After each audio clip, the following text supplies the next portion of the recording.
you, Lord Christ.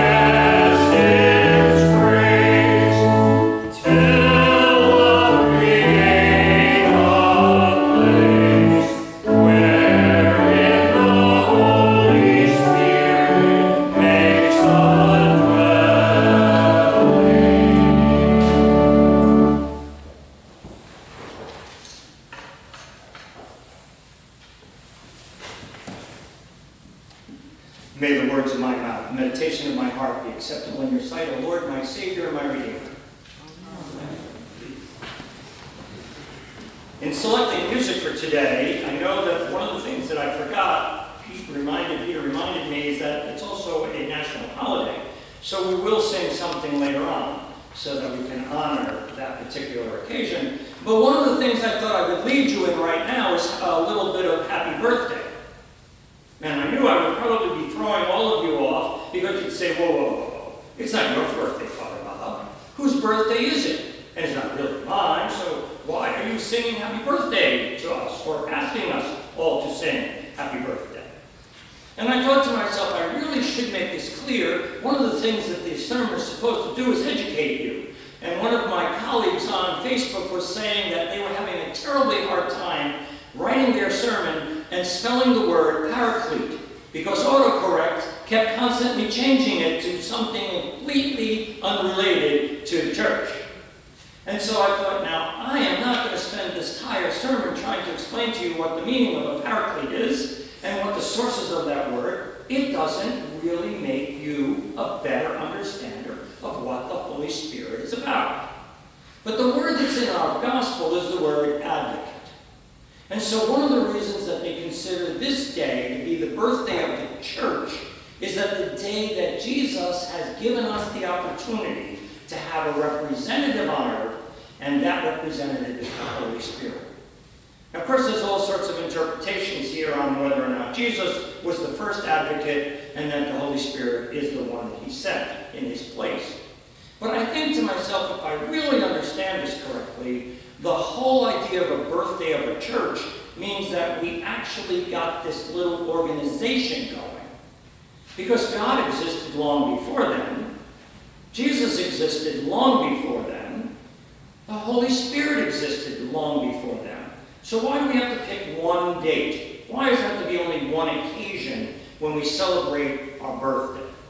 And so I thought, well, I'm not sure exactly how I want you to understand this, except that Jesus had a plan, and that plan continued to proceed without him. And so that's where we are. We are at that moment when we now understand what the Holy Spirit does for us. Now you really say to yourself, well, wait a minute, I don't see the Holy Spirit. I kind of know the stories about Jesus. There isn't a book in the Bible called Holy Spirit Advocate or Paraclete, if you wanted to get serious. But that's what you need to understand. Jesus is with us. The Holy Spirit is with us. God is with us. So which one do you want to choose? My response to that is you don't have to. And we'll go into that discussion next week as we celebrate Trinity Sunday. But we do celebrate today an important occasion. And that's what I think really impressed everyone. There was this unbelievable experience. They already had done so much suffering, so much understanding that their whole world was taken apart when Jesus was crucified. And now, something good happens, something that they never really understood Jesus' message to tell them. What is it that's going to happen when the advocate comes? What will it change? How will it make my life better? Now, of course, I can be very selfish about that and say one of the reasons I know I like knowing that the Holy Spirit is here is that I can speak through the Holy Spirit. I can understand God better through the Holy Spirit. I'll tell you what, if I had been on the mountain next to Moses, I think I probably would have lost myself in that moment when God went past. Because I would have had the same understanding that I'm not worthy to look at God, that I'm not really prepared to be that close to God. And then Jesus. Now, I know I could put myself in those stories all the time and be one of those disciples. But I thought how difficult it might have been for someone who didn't understand what God was about and didn't hear what Jesus was about. And they get a third chance. They get an advocate. I love the word advocate. You know, the courts appoint advocates for people all the time. And I think to myself, ooh, Jesus appointed an advocate just for me. The Holy Spirit. I can actually go to the Holy Spirit and say, could you please talk to God about this for me? I really want to have that new horse or new car or that job or that wonderful vacation. And I expect the Holy Spirit to trot up to God and say, you know, Bob down there, he really deserves this and I want to see, you know, he wants to have it. Could you give it to him? And I know what God's response is. He'll be happy with what I give him. And so the Holy Spirit has to come back to me and look me in the eye and say, I spoke to God on your behalf. And I say, okay, when's the car coming? And the Holy Spirit says, well, it won't be the particular model you wanted. It won't be the shiny new one that you had in mind.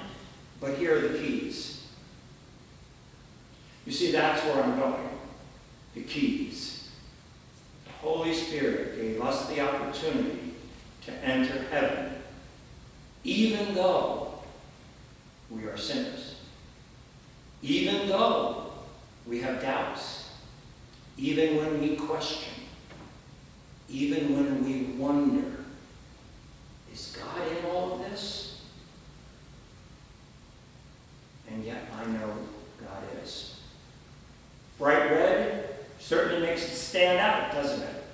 Waving ribbons makes you aware that there's something in the air that keeps that ribbon high. Helium is holding up these balloons, but it still is air. It is that breath. It is that promise. It is what made those dry bones alive. And when the Holy Spirit hands me the keys, I know who they came from.